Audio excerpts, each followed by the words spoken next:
Itu udah. Sure.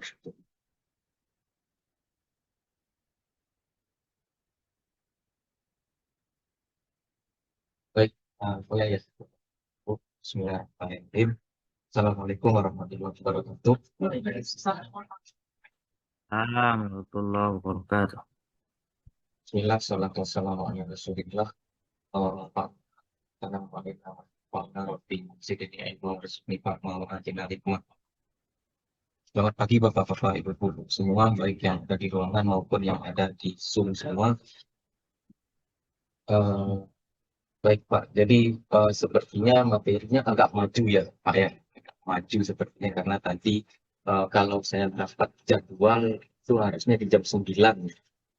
Saya memang sengaja datang agak awal gitu karena apa biar tidak telat gitu. Tapi ternyata memang materinya bisa dipercepat dan sekarang jadi maju ya hampir setengah jam.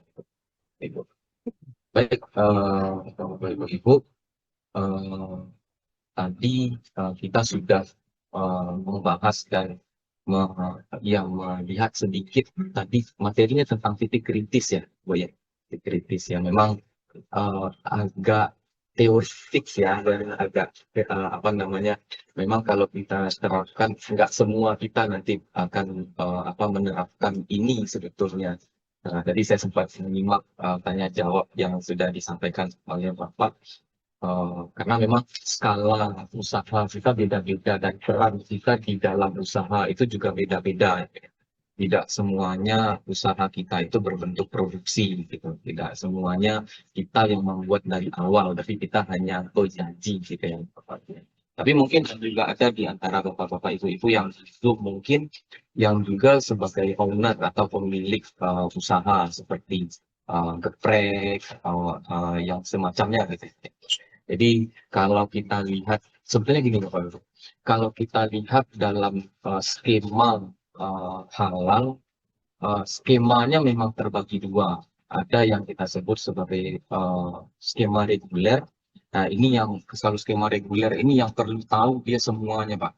Dia perlu tahu semua mulai dari titik kritisnya. Terutama kan ini pelatihan penyelia. Nah, penyelia nanti sebetulnya adalah orang yang bertugas merangkum dan memastikan proses kehalalan ini berlangsung di setiap usaha, Bapak Ibu.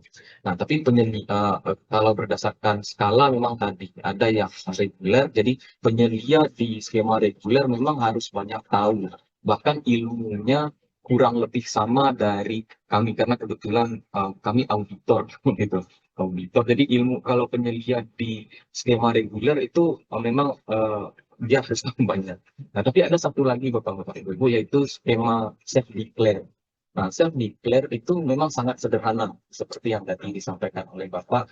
Mungkin apa namanya kita hanya ya dagang lontong gitu ya, buat mie rebus gitu. Nah, itu memang sebetulnya tidak serumit ini nanti Bapak Ibu. Tapi karena eh, penyedia itu dia juga usaha apa bukan usaha, dia adalah apa namanya profesional Bu. Jadi dia nanti bisa ada orang misalkan saya punya usaha kayak ngepek gitu. Lalu saya belum punya penyedia, nah saya bisa kerjasama dengan dia. Jadi kalau untuk penyedia sendiri sebetulnya makanya wawasan penyedia memang dibutuhkan juga agak lebih ini. Tapi kalau itu detailnya nanti akan sangat sederhana. Oke. Jadi sekarang kita masuk di materi yang keberapa sekarang? Udah hari kedua ya, Bu ya. Udah hari kedua ya. Sekarang kita mulai masuk ke yang namanya unit kompetensi, Bu. Karena penyedia itu Bapak-bapak, Ibu-ibu sama juga dengan auditor itu punya apa namanya kompetensi. Ada poin-poin kompetensi yang harus dia kuasai gitu. Karena tadi dia adalah orang yang profesional harusnya. Nah, kompetensi pertama yang harus dipunya oleh bapak-bapak ibu penyedia baik di yang mandiri maupun yang utusan dari usaha gitu ya, Pak. Itu yang pertama ini dong, yaitu menyusun dokumen SDPH. Saya singkat saja dulu karena sistem jaminan produk halal. Nah, mungkin sudah disampaikan juga oleh Bapak atau Ibu pemateri dari BPJPH di hari pertama, Ibu, bahwa proses halal di suatu usaha itu memang berbasis dokumen. Gitu. Jadi kalau kita melakukan usaha ada prosesnya, nah prosesnya ini kemudian kita rekap dalam satu dokumen. Nah, jadi nanti dokumennya ini yang akan menjadi penguat bahwa misalkan kita melakukan ini halal kok gitu. Mana buktinya? Nah, jadi ada dokumennya, nanti akan diminta. Jadi kita memang merekam proses kita ini, proses halal kita ini dalam satu dokumen. Nah, dokumen inilah nanti yang juga kalau bisa declare tidak terlalu rumit dan bisa declare nanti ada yang namanya pembantu karena ada LP3H tadi. Memang jenisnya beda dengan yang skalanya agak besar gitu. Jadi ada yang menolong juga nanti gitu. Ada yang bantuin juga nanti selain penyedianya gitu. Jadi nanti begitu.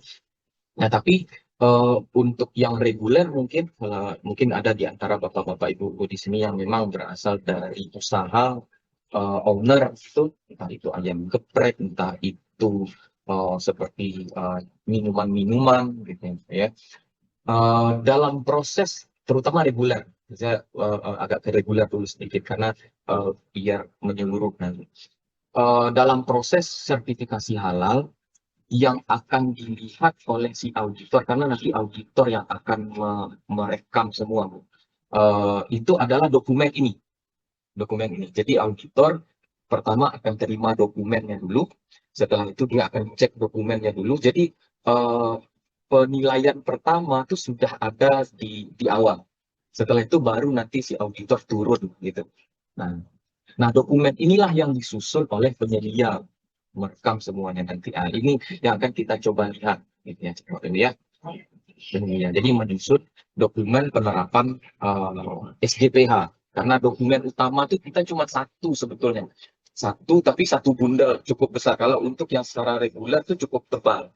Tapi kalau untuk yang self declare yang tadi yang usahanya cukup sederhana, itu enggak itu rumit. Paling nanti kita hanya input di website gitu. Jadi kita hanya buat di website dan itu bisa dibantu nanti oleh teman-teman dari P3H tadi. Gitu. Nah, nanti diceritakan saja atau dilihatkan saja oleh si penyedia prosesnya seperti apa. Ya, dokumennya ada juga sebetulnya, tapi tidak setebal yang reguler. Nah, sebelumnya saya Fajri Ihsan, Ibu, salah satu auditor di LPH UMP itu dan ya kali ini ditugaskan untuk menjelaskan tentang dokumen ini ya, Bapak Ibu. Nah, selain auditor, memang saya juga dosen di kimia UMP, betul sama dengan Pak Miftah. Nah, jadi tadi ini berbicara kompetensi. Jadi kita masuk di kompetensi yang pertama, Bapak-Bapak, Ibu-Ibu ya, semuanya. Kompetensi itu adalah sesuatu kemampuan yang harus dikuasai oleh penyelia. Karena penyelia itu dia nanti akan jadi temannya auditor gitu, Bu. Jadi dia yang akan merangkum semua proses halal di tempat usaha. Nanti auditor datang melihat, auditor akan mengumpulkan bukti-bukti ini, auditor lalu akan melaporkan ke BPJPH. Dari BPJPH nanti akan turun ke komisi fatwa. Jadi, nah yang menentukan nanti apakah ini sudah halal atau belum itu komisi fatwa sebetulnya, bukan kita, gitu. Bukan kita, komisi fatwa.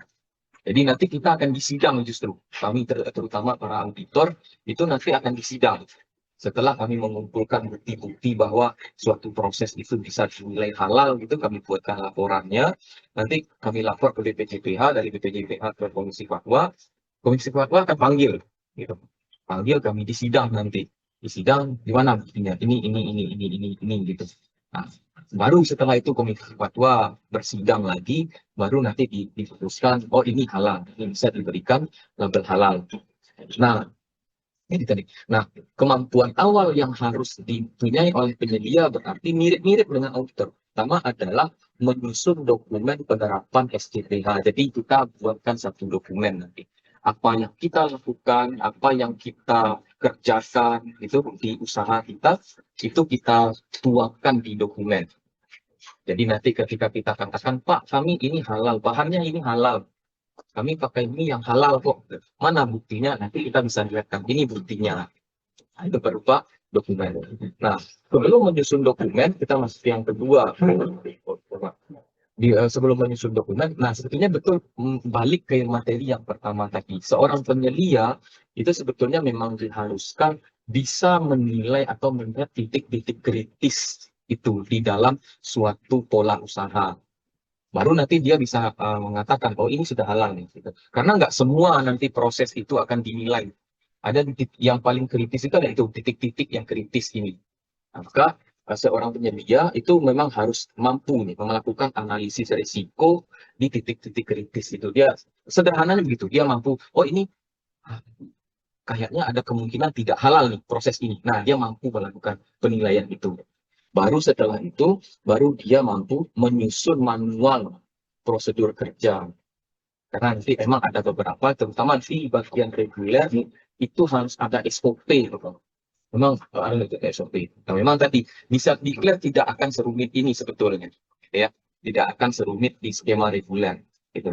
Nah, dan kabarnya untuk yang self declare ini teman-teman di MP3H sudah banyak merangkum yang di sekitaran kita di UEP terutama.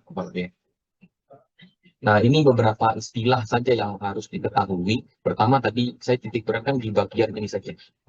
Adalah dokumennya, dokumen pelaku usaha. Ini untuk yang di skema reguler terutama, terutama di skema reguler. Ini ada dokumen pelaku usaha. Lalu ada manual halal. Nah, ini yang akan kita coba susun. Jadi nanti proses kita tuh akan tersusun di dalam satu manual halal.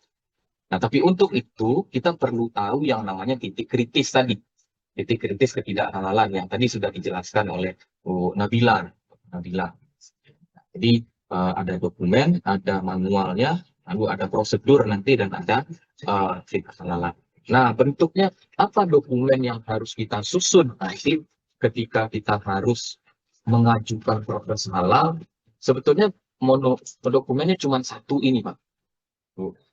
Manual SJPH namanya. Tapi sekarang saya dapat info manual ini pun sekarang sudah ada di dalam bentuk website. Jadi kita ini nih kayak semacam backup-nya saja. Nanti dibantu oleh admin LPH terutama, itu nanti bagian itu akan dipindahkan ke website. Jadi nanti dia akan dibuatkan di website. Tapi inti-inti isinya ini. Jadi ada satu dokumen namanya manual SJPH. Ya, manual SJPH yang untuk skema reguler terutama memang harus kita susun. Nah, dan itu cukup banyak ya. Dan jadi lampirannya saja nih ada 17 lampiran. Pertama, dan semua lampiran ini membuktikan yang namanya kriteria SJPH yang mungkin kemarin sudah dijelaskan ya, Pak ya di hari pertama. Ada yang namanya kriteria SJPH. Ada 5 kriteria. Ya. 5. Pertama, ada kebijakan. Kedua, ada bahan. Ketiga, ada PPH. Keempat, ada produk. Dan kelima ada kaji ulang, ada sistem kaji ulang ya untuk memantau keempat proses ini apakah memang sudah berjalan dan terus berjalan. Nah, dari semua itu, dari semua yang kita, jadi ini yang kita butuhkan sebetulnya untuk menyusun yang namanya SJPH. Pertama, nanti untuk penyelia-penyelia yang memang akan bergerak di skema reguler. Jadi, nah, dari semua ini, sebetulnya ada beberapa yang kita cukup pakai yang ada di dalam ini, Pak. Jadi dia sudah ada di sini, kita nggak perlu otak-atik. Jadi nanti dia kayak dimerahkan kayak gini, isi nama usaha, kita tinggal tuliskan nama usaha kita apa, terus nama penyedianya siapa, tinggal tuliskan gitu. Nah, tinggal gitu saja. Jadi ada beberapa bagian yang tuh sebetulnya sudah dibuatkan. Nah, cuman memang ada beberapa dokumen yang harus kita lengkapi. Nah, untuk yang saya warnai hijau, ini kita bisa pakai yang ada di sini saja. Gitu. Jadi ada kebijakan, kita bisa tiru yang ada di situ. Lalu ada poster. Nah, poster ini nanti kita akan lihat detail. Nah, untuk yang merah-merah, nah ini memang kita harus siapkan. Nah, ini yang coba kita akan siapkan. Meski nanti sebetulnya materi setelah ini, saya ingat saya di unit kompetensi 2 itu bapak-bapak, ibu-ibu akan dilatih lagi terutama untuk membuat daftar bahan. Jadi kalau saya sekarang masih bagaimana penerapannya pada 5 kriteria SGPH yang umum tadi, Pak. Jadi mulai dari kebijakannya seperti apa, bahannya seperti apa, prosesnya nanti seperti apa, produk dan kaji ulang. Jadi satu dokumen sebetulnya, tapi agak tebal kalau untuk yang reguler. Nah, selain itu, eh, untuk yang reguler juga terutama sebetulnya lebih banyak, itu kita juga punya dokumen-dokumen kelengkapan. Karena nanti ini bisa kita lengkapi. Contoh misalkan list dari supplier. Jadi misalkan kita punya usaha apa namanya ayam geprek gitu, ayam geprek, nanti ada supplier, kita beli sedotan misalnya, Pak. Beli sedotan. Nah, nanti kalau sedotan kita nggak tahu dia sedotannya ini ada label halal atau tidak. Nah, nanti kita bisa minta keterangan dari supplier. Nah, untuk itu pun kita bisa komunikasi juga nanti dengan si supplier ini agar misalkan yang diberikan ke kita adalah yang sudah halal. Jadi ada beberapa dokumen-dokumen yang memang ini kelengkapan perlu kita lengkapi. Nah, nanti kita coba lihat bapak-bapak ini. Oke, Bapak. Nah, sekarang kita lihat dulu dokumen ini kalau kita bagi berdasarkan bahan, karena terutama nanti kita akan memisah menjadi 2 kategori berdasarkan kategori bahan yang kita gunakan. Pertama adalah yang kita sebut sebagai tidak kritis. Ada bahan yang namanya tidak kritis, yang dia masuk positif list. Kita sebutnya positif list. Ini adalah bahan-bahan yang memang tidak membutuhkan sertifikat halal. Tidak membutuhkan. Kriterianya biasanya terbagi 3. Pertama adalah bahan alami biasanya. Bahan alami itu hasil alam, bisa berbentuk dari tanaman-tanaman gitu. Lalu juga hasil tambang. Tapi yang belakangnya yang penting, yang tidak mengalami pengolahan. Ini. Jadi dia tidak mengalami pengolahan. Jadi misalkan kayak kita ambil jahe, Bu, jahe di tanaman atau di mana gitu, jahe. Nah, itu nggak perlu kalau untuk jahe gitu. Itu nggak perlu lah. Kita beli telur di di pedagang telur gitu, nah itu nggak perlu.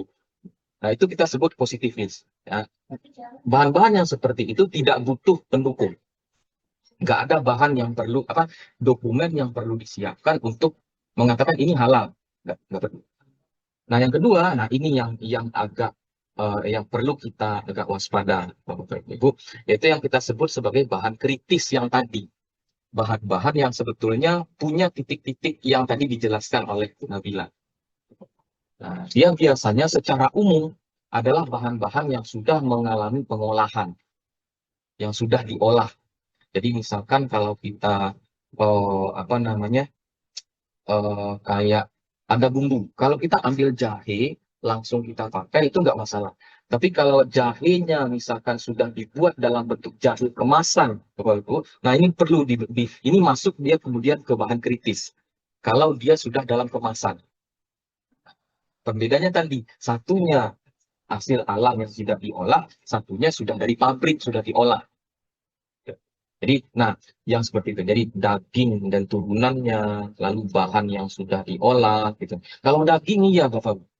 Kalau daging, iya. Kenapa daging itu perlu sebetulnya disertifikat? Karena ada proses sebelumnya yang tidak kita tahu, yaitu ada penyembelihan. Gitu. Jadi, di dalam ini, terutama di bahan kritis ini, dia diletakkan jadi 7 kategori sebetulnya. Bukan 7, 15 justru. 15. 7 untuk produk, 1 untuk barang yang biasa kita pakai, 7 untuk jasa. Nah, salah satu dari 7 jasa ini adalah jasa sembelihan. Jadi kalau kita usahanya dagang bakso gitu, kita beli daging dari suatu tempat usaha gitu. Nah, daging itu sebetulnya kalau berdasarkan regulasi yang ada itu harus disertifikasi halal dagingnya. Karena kan ada olahan sebelumnya yaitu penyembelihan. Nah, tidak kalau tadi mungkin sudah dijelaskan oleh Bu Nabila, memang perlu diketatkan. terutama daging-daging yang kita dapatkan dari supermarket itu banyak sekali. Kadang ada yang cuma dibolongin sininya, dibolongin terus diputus, sudah gitu saja. Gitu. Tapi nanti itu akan dijelaskan di bagian penelitian. Tapi bagian-bagian yang seperti ini perlu dokumen. Kita perlu dokumen. Ini yang tadi kita coba lihat, ya. Nah, lalu apa yang perlu kita lakukan dulu? Pertama tadi mengumpulkan dokumen. Kita kumpulkan semua dokumen yang ada di tempat usaha kita dulu. Termasuk nanti SOP karena nanti SOP ini penting untuk ini kan. SOP penghidangan. Nah, menariknya dari 7 usaha tadi Bapak Ibu, ada yang namanya jasa penyajian. Jadi jasa penyajian memang di dalam ini dimasukkan ke dalam kategori yang harus disertifikasi halal. Jadi ketika kita hanya menyajikan sesuatu gitu, proses kita itu yang diminta harus halal dan perlu didokumentasikan itu tadi, ya, didokumentasikan. Oke. Lalu setelah itu baru kita identifikasi dokumen-dokumen itu berdasarkan 5 kriteria SGPH yang sudah kita pelajari kemarin. Ada kebijakannya, ada bahannya. Sebenarnya kita banyak di bahan nanti, yaitu dan di proses, ya, PPH, proses produk halal. Setelah itu baru produk, dan yang terakhir nanti kita kaji ulang nih, bagaimana proses ini berjalan di usaha kita. Nah, setelah lalu bagaimana untuk penyusunannya? Apa yang perlu kita lakukan dulu? Pertama, kalau kita mau menyusun dokumen SDPH ini, kita perlu melihat skala usaha kita dulu. Jadi balik yang tadi tuh, ada 2 besar. Ada self declare, ada reguler. Nah, kalau kita si penyedia sudah tahu bahwa usaha yang akan dia bantu untuk sertifikasi halal itu hanya self declare, maka penyusunan ini nggak perlu sebanyak ini, nggak perlu sebetulnya. Nah, tapi ada yang reguler. Nah, kalau reguler ini termasuk nanti pengusaha-pengusaha yang besar-besar. Nah, ini perlu disusun dokumen yang sangat lengkap. Nah, setelah itu kita lihat analisis kesenjangannya. Maksudnya kesenjangan di sini adalah mana di antara kriteria itu yang belum terterapkan di usaha kita. Nah, itu. Atau mana dari semua dokumen-dokumen dari 5 kriteria ini yang belum ada di usaha kita. Itu gap namanya. Baru setelah itu kita buat dokumennya. Nah, buat dokumennya, baru setelah itu kita implementasikan manual ini. Kita lihat, ini dokumennya ada, proses di kita ada nggak gitu. Baru nanti kita lihat performanya. Berjalan nggak proses yang ada di dokumen kita susun ini dan di usaha kita. Baru nanti kita lihat. Nah, ini gap analisis. Tadi kita lihat sedikit bagaimana kita menilai sebelum menyusun dokumen ini.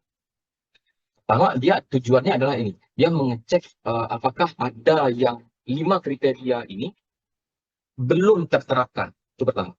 Kedua, apakah ada mungkin prosesnya sudah kita lakukan, tapi ternyata belum terdokumentasi. Nah, itu perlu kita buatkan dokumennya. Nah, itu juga termasuk kesenjangannya. Karena tadi proses ini atau sertifikasi ini nanti sertifikasi halal terutama itu berdasarkan dokumen memang. Meski nanti si auditor, ada auditor yang akan datang ke tempat usaha kita, melihat betul nggak yang ada di dokumen ini berjalan. Tapi penilaian pertamanya dari dokumen. Nah, jadi tindakan kita gimana? Ya tadi mengecek apakah ada kesenjangan. Nah, baru kita lihat semua 5 kriteria pemantauan. Pertama, komitmen dan tanggung jawab. Kalau belum ada, dibuatkan kebijakan. Ini untuk penyelia yang memang nanti bergerak di reguler. Tapi untuk self declare saya kira ini juga perlu. Mungkin ke depannya di UMP mungkin diminta nanti untuk kebijakan. Karena kebijakan ini biasanya dipajang ujung-ujungnya. Kalau Bapak Ibu pernah kita di Basko sini, ada bagian yang orang jualan di situ, ada yang juga diberdirikan kayak gini saja, ada kebijakan halal. Nah, itu sebetulnya bagian dari proses ini. Bukan inisiatif si ini saja, bukan. Itu sebetulnya memang permintaan dalam proses pengajuan halal.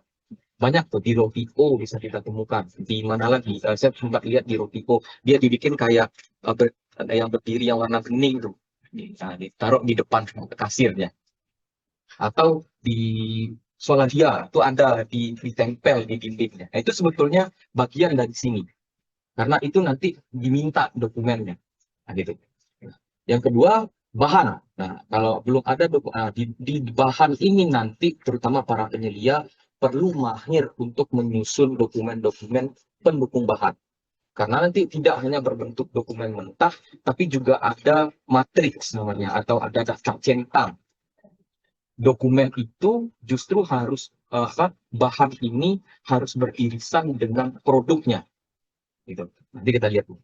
Lalu setelah itu baru prosesnya seperti apa. Nah, tadi baru bagaimana cara kita memasak, bagaimana cara kita mencuci, bagaimana cara kita mengeringkan gitu. Nah, itu semuanya ada di proses. Kita lihat juga apakah masih ada yang belum ada SOP. Nah, untuk PPH itu biasanya ada SOP.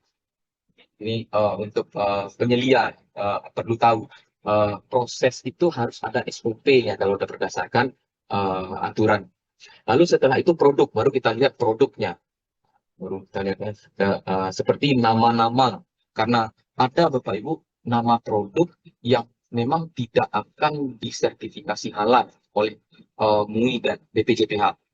Pertama misalkan ada kayak ini, ada nama Mineraka, mie pocong. Nah itu tuh nggak akan nggak akan diberi sertifikat halal sama BPJPH. Jadi ada ketentuan yang memang lalu baru pemantauan, baru kita cek lagi semua ini berjalan atau tidak. Ya. Nah, baru setelah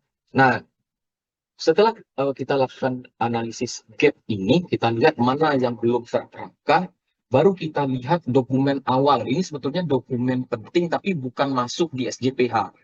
Dia nanti hanya menjadi lampiran, bisa dilampirkan di SJPH. Yaitu apa? Yaitu NIB biasanya. NIB. Karena di SJPH, nomor NIB ini diminta. Di dalam penyusunan SJPH itu nomor NIB-nya harus dicantumkan. Harus dicantumkan. Jadi kalau tidak ada NIB, kita tidak bisa menyusun SJPH. Kalaupun kita bisa susun, kita tidak bisa ajukan gitu. Untuk para penyelia NIB. Karena di NIB itu nanti yang akan kita lihat adalah pertama nama pelaku usahanya. Sesuai dengan yang ada di lapangan. Lalu kesesuaian dokumen tadi. Lalu skala usaha. Nah ini, skala usahanya. Maka mikro, kecil, menengah, gitu ya, besar.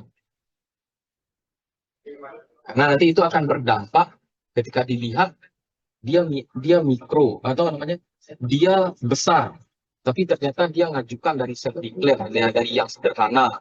Nah itu langsung di ini dulu, nggak sebelum diproses dulu, kan dikonfirmasi ulang oleh LPH nanti, karena kan nanti ini di bawah koordinator LPH. Jadi baru alamat dan jenis baru nanti SDPH.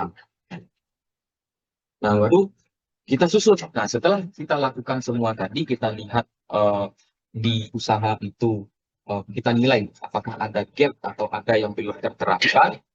Baru kita mulai menyusun. NIB-nya sudah kita dapat, baru kita mulai menyusun manual SJPH. Nah nanti manual SJPH ini sebetulnya bisa di-download juga di website BPJPH, tapi atau nanti akan saya berikan juga di pelatihan ini. Isinya apa ini semua? Ya, ada kebijakan, ada cover, ada segala macam. Tapi kita lihat yang ini saja. Baru kita mulai. Nah, ini dokumen pertama adalah cover. Cover itu sebetulnya tidak ada format tertentu. Meski BPJPH sudah memberikan manual, memberikan template, tapi tidak mau misalkan di atas ini mau dikasih lambang perusahaan, sebetulnya nggak masalah. Gitu. Kita mau kasih lambang perusahaan atau apa di sini untuk usaha yang agak besar gitu, kita kasih sini nggak masalah. Cuman yang paling penting nanti adalah bagian ininya. Ini cover. Nah baru kita ke yang bawah. Nah si penyedia harus ada nama penyedianya yang nanti bapak-bapak ibu-ibu yang akan mengisi ini, nama bapak-bapak ibu-ibu berarti, lalu nama pemilik usaha. Nah ini boleh sama, pemilik usaha dan penyedia itu boleh satu orang. Maksudnya misalkan si pemilik usaha dia juga mendaftar atau mendaftar ke pelatihan penyelia ini. Nah itu boleh gitu. Asal nanti dia bisa tunjukkan sertifikat penyelia. Jadi boleh. Nah, dan ini harus ditandatangani. Ini harus ada tanda tangan, harus ada tanda tangan basah sebagai bahwa ini memang dibuat oleh si penyelia ini. Itu pertama. Nah, jadi nanti ada daftar isinya. Ada daftar isi, ada kriteria. Nah, baru kita masuk ke bagian pertama dari kriteria SDPH, yaitu kebijakan. Kebijakan halal. Setiap pelaku usaha itu harus menyediakan harus punya kebijakan ini. Dalam kebijakan ini apa saja sebetulnya yang harus dilakukan oleh pelaku usaha? Pertama, dia harus menyediakan SDM atau orang-orang dan prasarana yang mendukung proses produk halal. Gitu. Jadi kalau nanti ada usaha, misalkan dia penjualan kue tiaw. Nah, dan misalkan ya tanda ini saja dulu kita ambil agak umum. Dia memang salah satu pasarnya mungkin non-muslim misalkan. Nah, dia harus memisahkan antara wajan untuk yang halal dengan wajan yang tidak. Nah, itu sarana prasarana. Lalu SDM. Nah, nanti di sini akan ada yang namanya tim manajemen halal. Si usaha harus punya tim manajemen halal. Nah, lalu nanti ada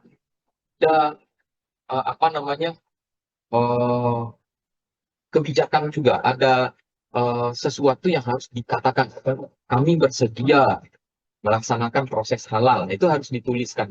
Nah, misalkan gitu, contoh. Nah, jadi ini dokumen pertama yang harus dipunya, yang harus kita kumpulkan.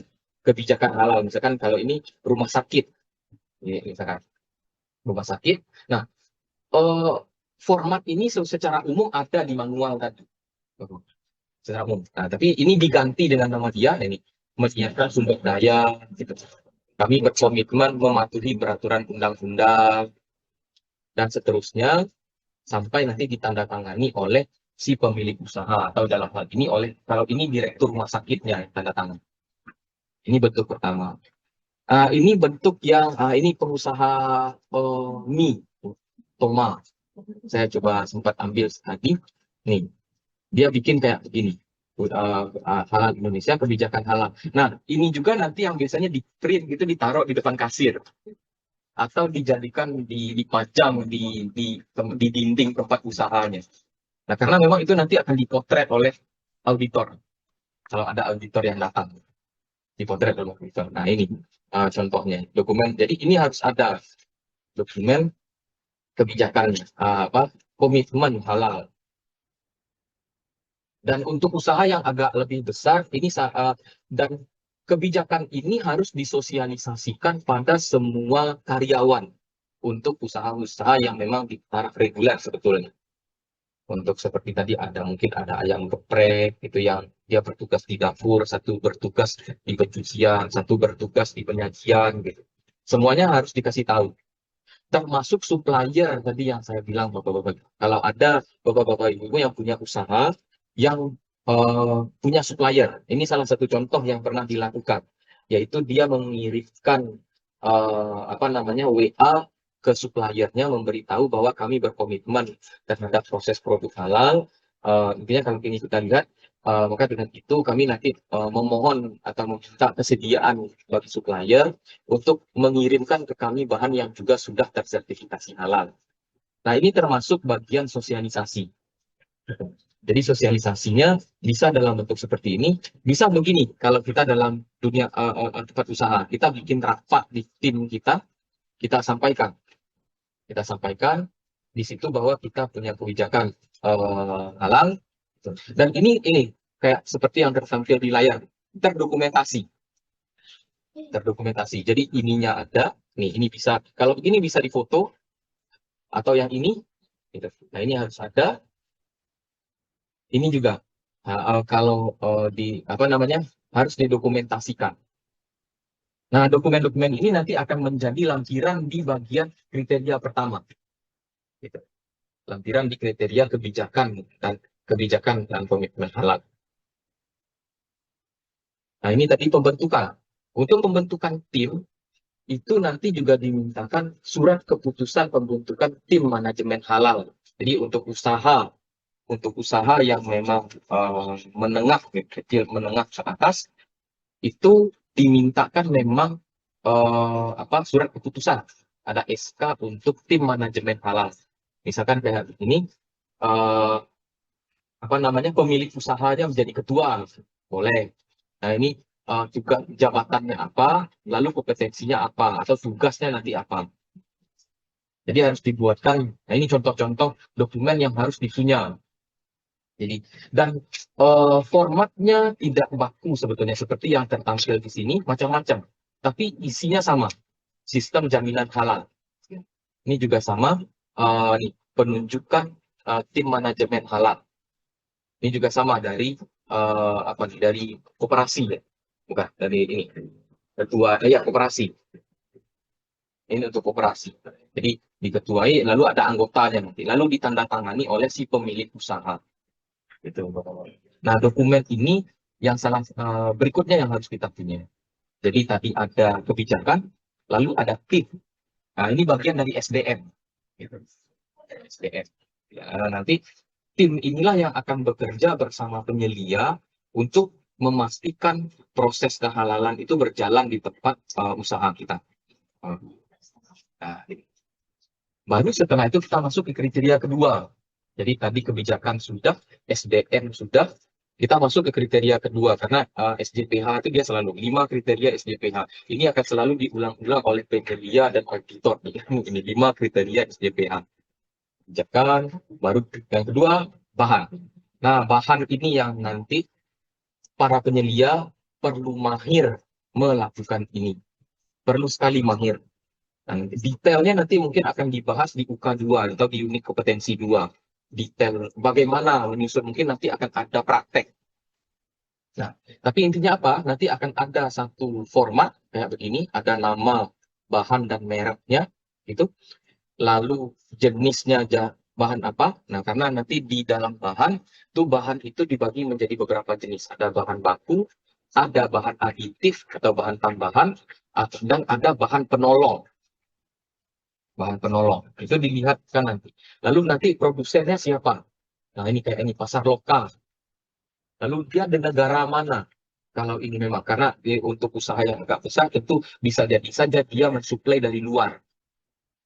Karena nanti salah satu dokumennya adalah sertifikat halal dari luar yang lembaga halalnya sudah bekerja sama dengan BPJPH di Indonesia.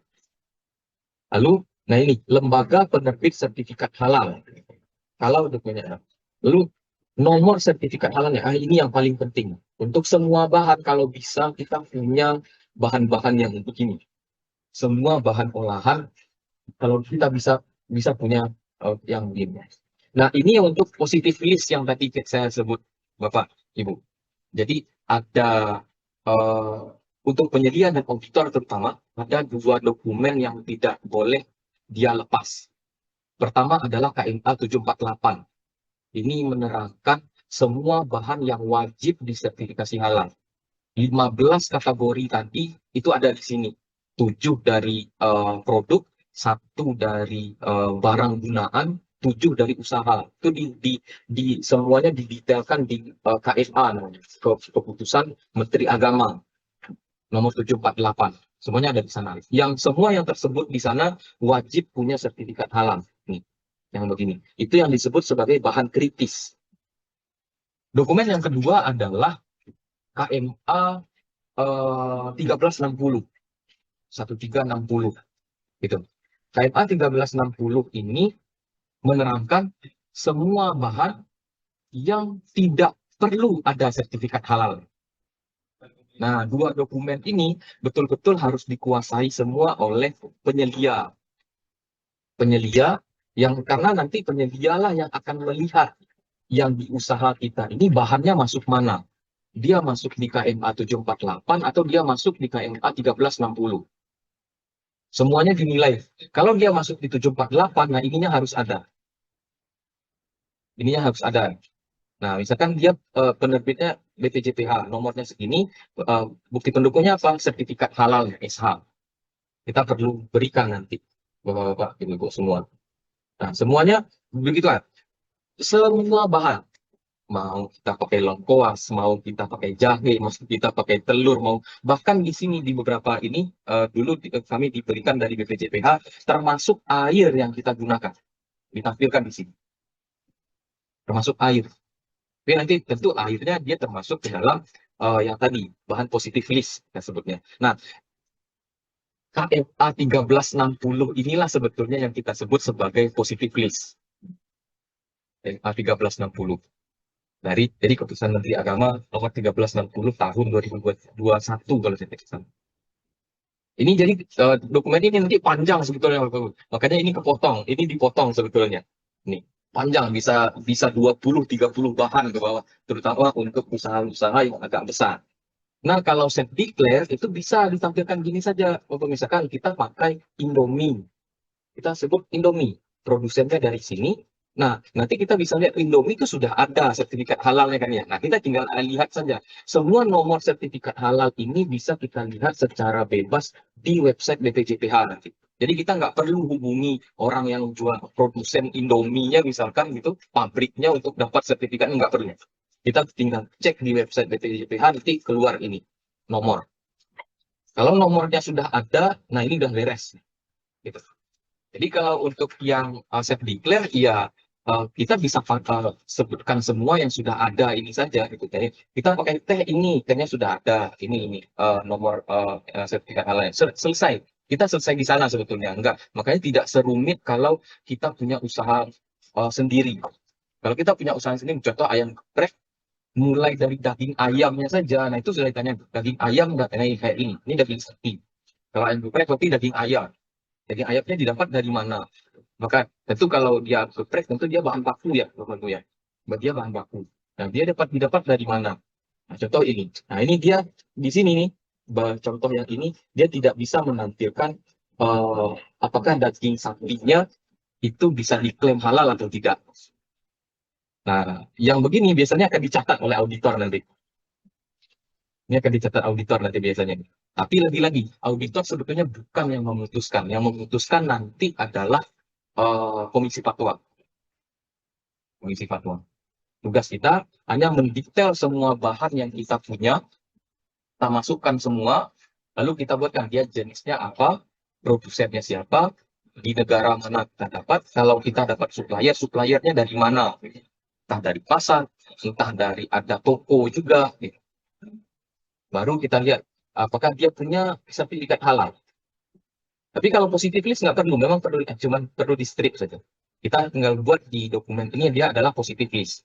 Jadi KMA 1360 itu adalah dokumen pendukungnya. 1360. Nanti saya mungkin bisa lihatkan KMA ini. Nah, sampai terakhir nanti ditandatangani oleh pemilik usaha. Ya, oleh usaha. Nah, ini kelanjutan dari itu, yaitu membuatkan matriks antara produk dan bahan. Jadi ada bahan tadi itu, ada misalkan 35, makanya di sini di bagian yang merah saya buatkan jumlah bahan di dalam matriks idealnya atau harusnya sama dengan jumlah bahan yang ada di daftar bahan. Daftar bahan itu yang ini. Nah, di dalam matriks juga harus ada sama. Kalau 35 bahan di daftar bahan, di daftar matriksnya juga bahannya 35 juga. Tapi apa beda matrik dengan daftar bahan? Matrik ini memperlihatkan hubungan antara bahan ini, dia dipakai untuk produk apa. Itu matrik, Bapak Ibu. Jadi misalkan daging sapi, dia dipakai di produk yang pertama. Produk pertama itu apa? Dia di nasi soto, atau nanti ini bakso gitu. Oh, berarti di dalam bakso itu ada daging sapinya. Lalu daun bawang misalkan. Daun bawang di mana adanya di dalam produk kita? Dia ada di produk pertama dan produk keempat. Apa itu? Ada di nasi sotonya dan ada di oseng-oseng sayur. Berarti nasi soto dan oseng-oseng sayur ada bawangnya. Begitu terus. Garam misalkan.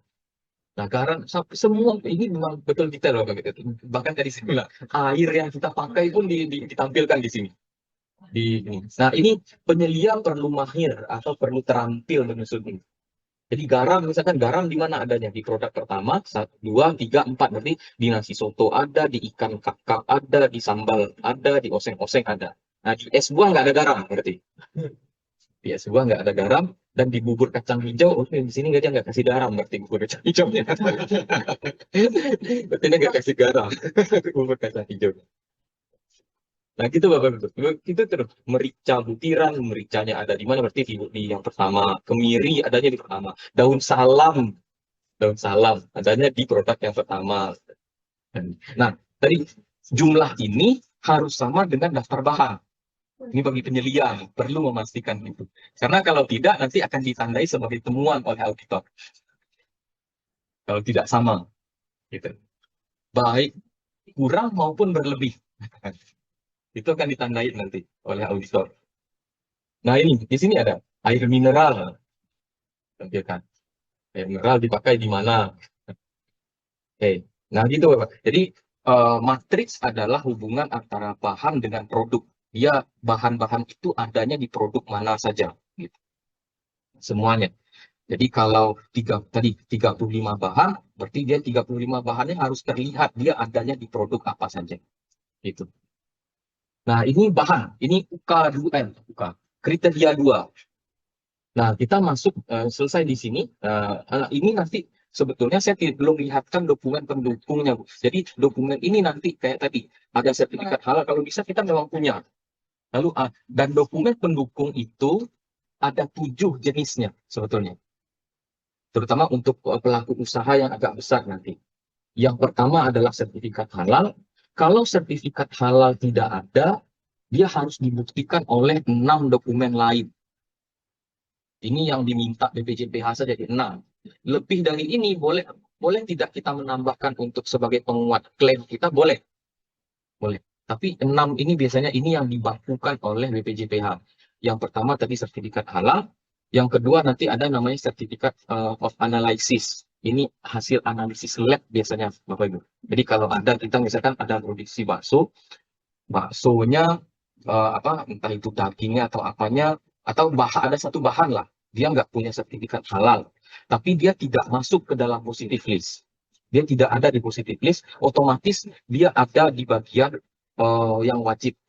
Gitu. Karena kalau Bapak Ibu lihat di KMA 748 itu terkadang nggak semua juga tertampil di situ. Kadang kita jadi pertanyaan, ada bahan dia tidak masuk di positive list, tapi nggak masuk juga di KMA 748. Ini bagaimana statusnya?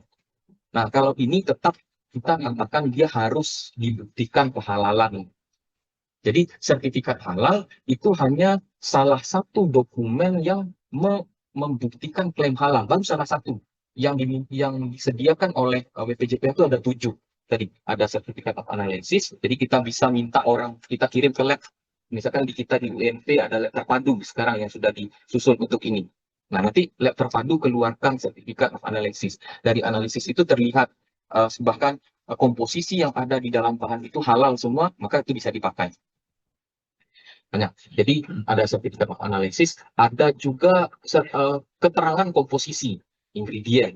Lalu ada juga nanti pernyataan bebas babi. Nah, ini kita akan lihat di belakang nanti. Pernyataan bebas babi ini salah satu yang harus dibuat dari 7 dokumen. Jadi lalu diagram alir produksi. Tapi ini diagram alir produksi untuk bahan yang kita pakai. Otomatis misalkan kita pakai ada satu bubuk giling, misalkan kita pakai bubuk giling, kita nggak tahu ini halal atau tidak, kita bisa klaim kehalalannya dengan punya sertifikat proses, diagram alir proses. Tapi diagram alir proses yang dikeluarkan oleh si produsen. Karena nanti kita di dalam SJPH juga diminta membuat diagram alir sendiri. Nah, ini perlu dibedakan. Diagram alir yang kita dibuat sendiri dengan diagram alir yang kita gunakan sebagai pendukung. Kalau untuk pendukung itu datangnya dari produsen untuk mengklaim kehalalan produknya dia yang kita pakai. Gitu. Ya. Nah, jadi ini matriks tadi. Jadi dokumennya banyak sekali. Ini yang paling banyak dokumennya nanti justru. Beberapa tuh agak tertumpuk di sini. Jadi pendukung-pendukung ini semua. Jadi kalau ini tuh baru rangkumannya yang harus kita buat. Gitu. Nanti mungkin kita bisa lihat. Nah, ini tadi diagram. Kita masuk ke kriteria yang ketiga, PPH, proses produk halal. Nah, proses produk halal itu biasanya dibuktikan dengan dibuatnya diagram alir proses produksi. Ini adalah diagram alir dari usaha kita. produksi kita. Kalau tadi tuh, kalau kita pakai bahan yang harus dibuktikan dengan ini, si produsen harus keluarkan ini juga. Gitu. Di ini usaha kita. Jadi misalkan dia mulai pertama dia mengecek bahan baku, baru dia menyimpannya. Tentu dia masukkan dalam daftar stok, baru dia masuk kitchen nih, dia masuk ke dapur. Nah, di dapur baru dikeluarkan, baru bahannya dikeluarkan, baru pembuatan bumbu-bumbu gitu. Semua prosesnya diceritakan. Dan prosesnya diceritakan. Nah, apakah ada format baku? Sebetulnya tidak boleh saja kita buat sedetail mungkin gitu. Jadi ini boleh ditambahkan, ini belum lengkap justru yang saya tampilkan di depan. Ada beberapa diagram alir yang dia buatkan keterangannya di bawah. Jadi misalkan di sini dia katakan, oh ini bahan titik kritis gitu. Di titik kritis itu dia buatkan apa saja yang menjadi bagian kritis. Ada yang usaha yang membuatkan sampai sedetail itu.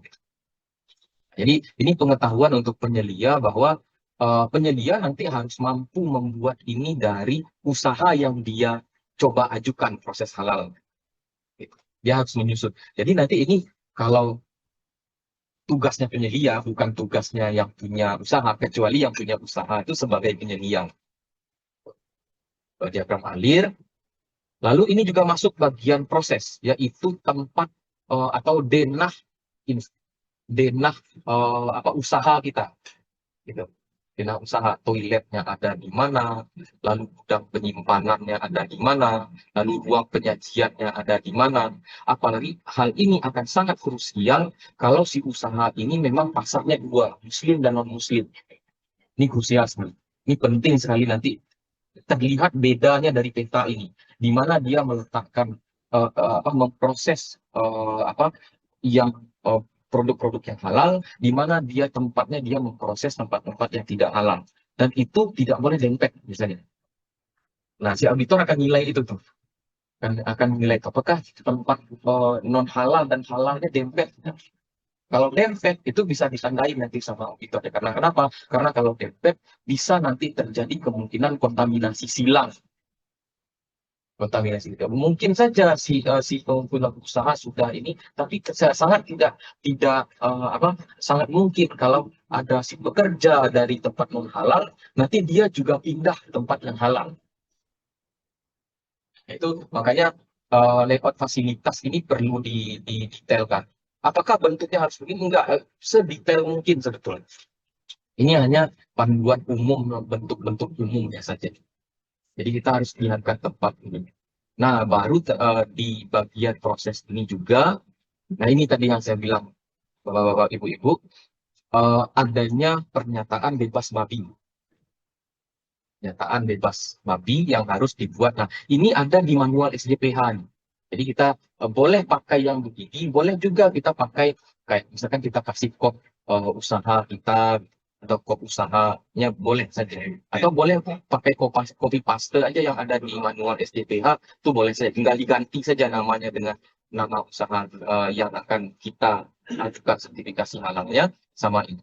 Lalu ini dikasih materai.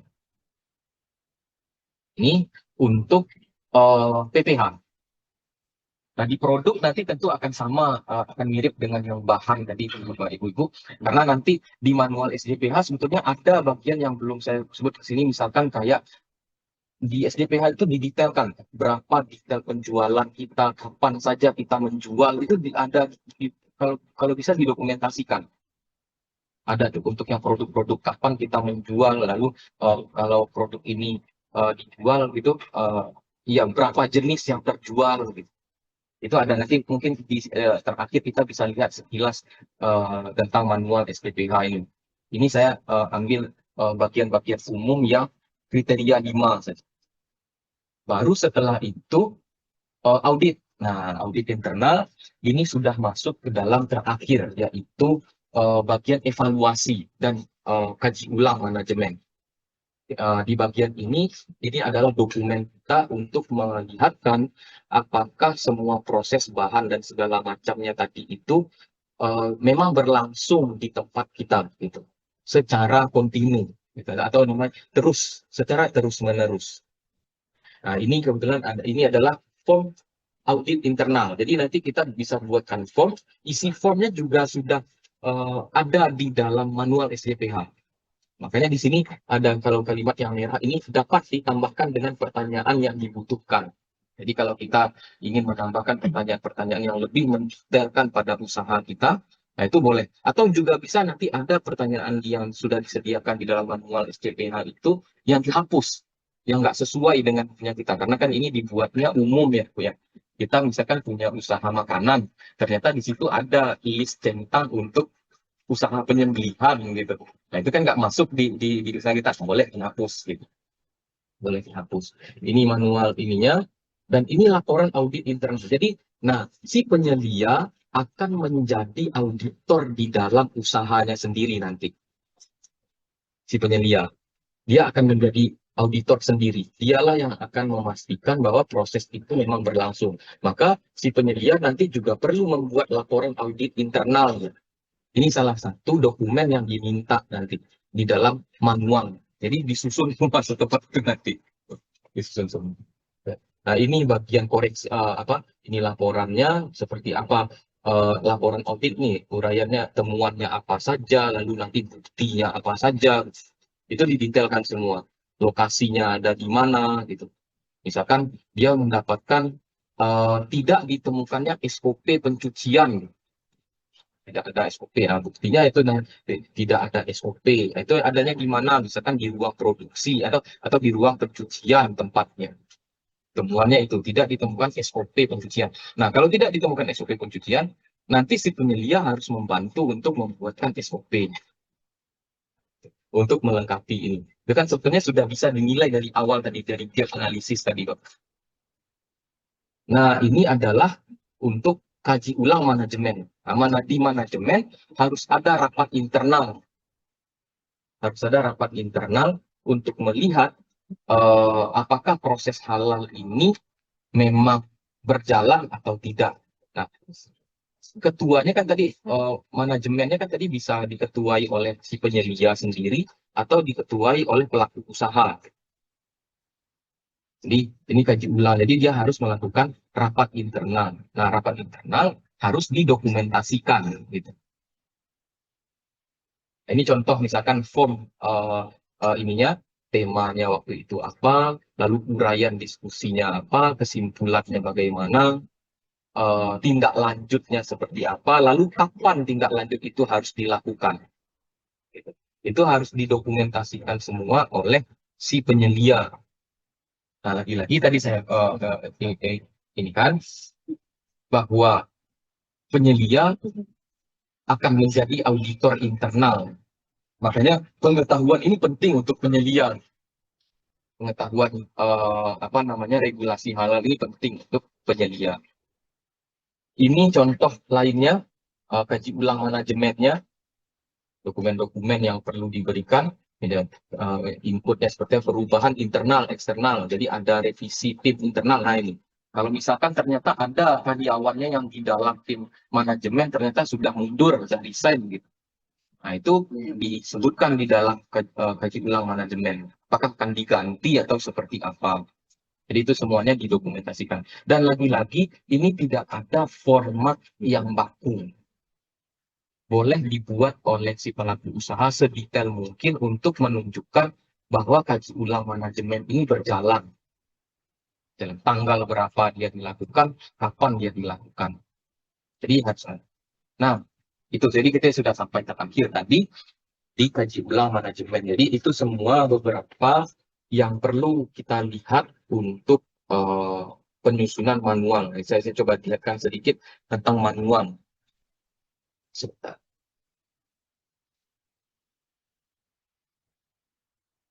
Terakhir dari saya coba perlihatkan sedikit tentang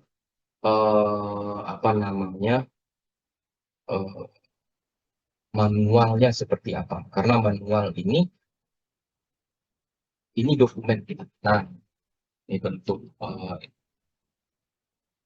ini bisa di-download di website BPJPH. Ini yang tadi saya temukan di daftar isinya. Ini pendahuluan tentang data-data si pelaku usaha. Ini tadi kebijakan, Semuanya sudah ada di sini. Nah, ini yang merah-merah ini tinggal kita ganti saja nama ininya. Nih, isi dengan nama perusahaan atau usaha kita apa. Jadi nggak perlu dibuat lagi. Gitu. Maksudnya nggak perlu dibuat manual. Nah, ini. Baru nanti yang perlu kita kumpulkan adalah ini 14 atau 17 ya. 17 lampiran. Nah, ini tadi yang kita bahas, kita bagi berdasarkan 5 kriteria SJPH tadi, Bapak Ibu. Ini tadi yang saya bilang. Ini tadi sudah ada beberapa. Ini tadi sudah daftar centang.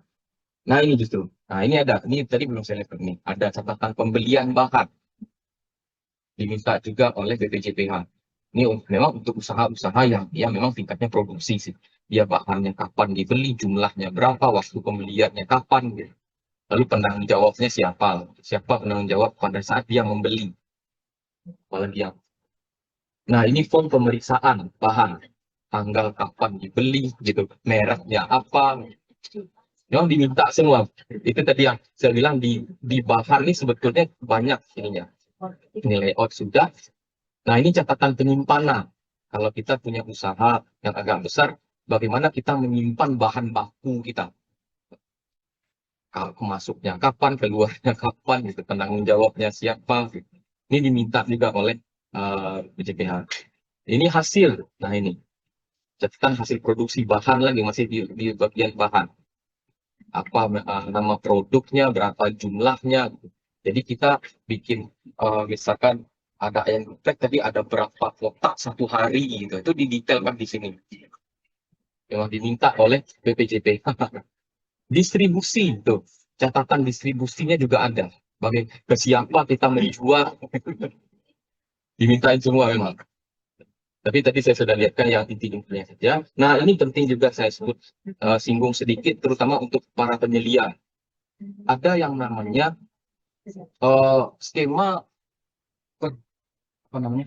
pengajuan proses halal itu dari bentuk skemanya bisa 3.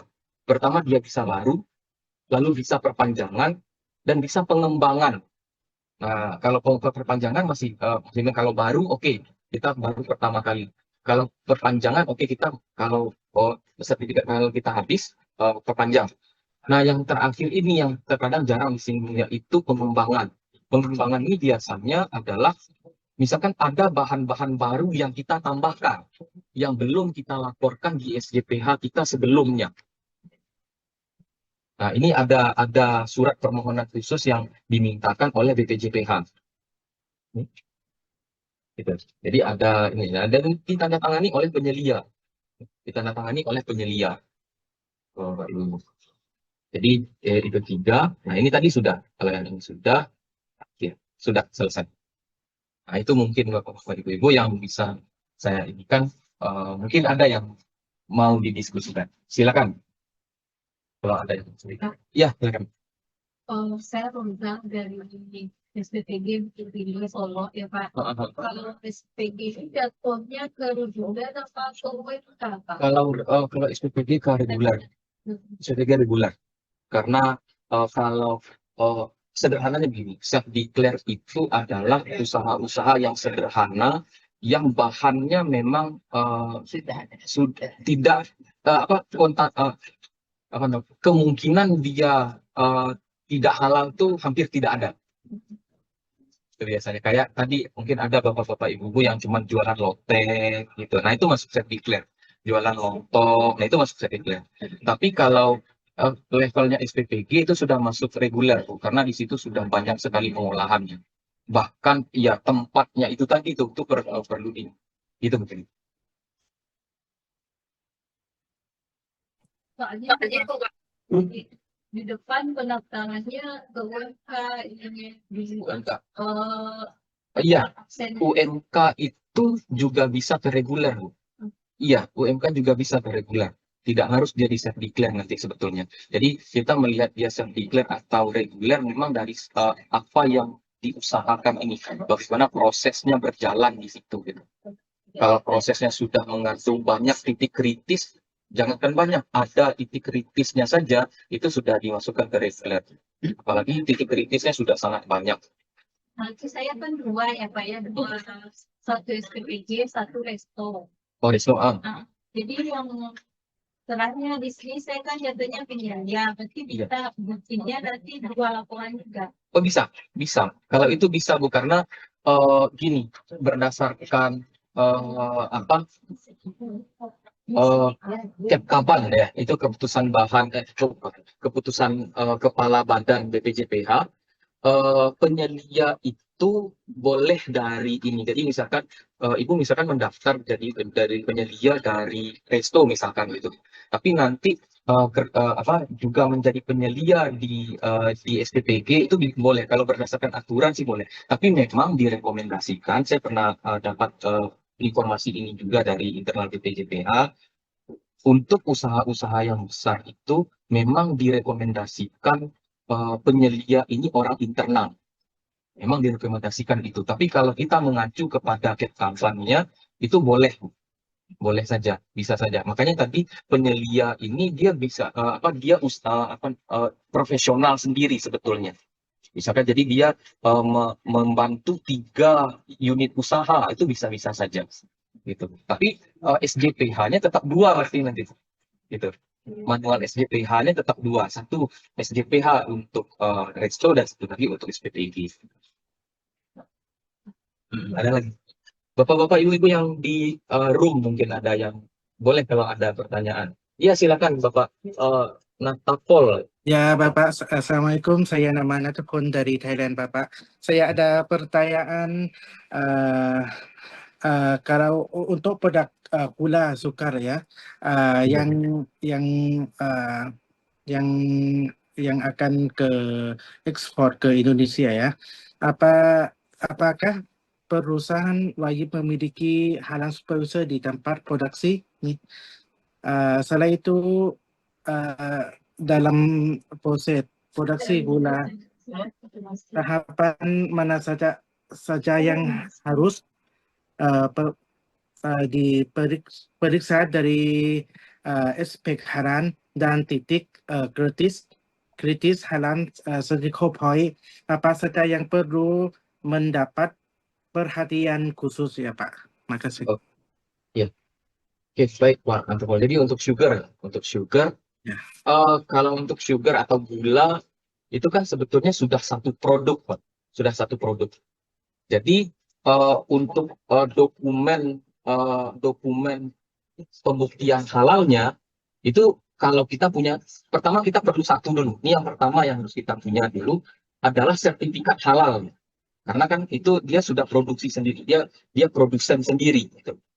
Dia kalau kita kan berarti kan kita punya supplier gitu ya. Jadi kita mengambil dari satu usaha lain gitu, entah itu pabrik, entah itu apa. Nah, kita bisa rangkum saja sebetulnya sertifikat halal. Kalau dia sudah punya sertifikat halal, sebetulnya semuanya sudah terjamin. Ya, mulai dari proses production prosesnya, gitu, critical point-nya, itu semuanya sudah terjamin, sudah guaranteed lah. Sudah guaranteed. Kalau kita punya sertifikat halal, jadi sebetulnya cukup punya satu, gitu, sertifikat halal. Nah, tapi kalau memang dia belum punya sertifikat halal, nah yang 6 dari tadi itu kita perlu punya. Kita mungkin perlu di sertifikat analysis dulu, sertifikat analisis. Jadi sebetulnya kalau kita pengguna, kan, kita misalkan tadi resto, ada resto atau cafe, kan seperti kita pakai gula, kita pakai sugar, gitu. Kita pakai sugar, yang melakukan proses halal untuk sugarnya bukan kita, tapi produsen gulanya, gitu. Yang melakukan sertifikasi halal untuk si gulanya bukan kita, tapi si produsen gulanya. Maka kalau si produsen gulanya sudah tersertifikasi halal, itu sebetulnya aman untuk dipakai. Makanya biasanya kalau auditor ada beberapa bahan mungkin yang itu sifatnya supply, bahan supply begitu, tapi ternyata belum ada sertifikat halalnya. Kalau dari auditor biasanya merekomendasikan pakai saja produk yang sudah ada sertifikat halal. That's it. It's final, Pak. Final. So we just need one document. Kita hanya perlu satu dokumen saja. sertifikat halal. Jadi untuk critical point, procedure, apa namanya, procedure tadi itu kita nggak perlu memikirkan itu. Kita nggak perlu pikirkan itu. Kita hanya perlu tahu si gula ini sudah tersertifikasi halal atau belum. Nah, kalau belum, biasanya kalau dari sisi auditor, kita rekomendasikan pakai yang sudah ada saja. Aman bagi kita pengguna, nggak susah-susah lagi. Kita nggak perlu susah lagi untuk membuktikan dia halal atau tidak. Gitu, Pak. Jadi intinya adalah proses halal dari suatu gula, misalkan tadi contohnya gula, itu produsen gulanya yang bukan si pemakai. Tapi kalau misal kita adalah produsen gula, nah kalau kasus just in case kita produsen gula, nah itu memang perlu semuanya, mulai dari kebijakan, mulai dari proses seperti tadi ada diagram alir, ada flow chart, kita harus bikin flow chart sebagai flow chart production-nya. Itu memang harus ada semua, Pak. Memang harus didokumentasikan seperti tadi.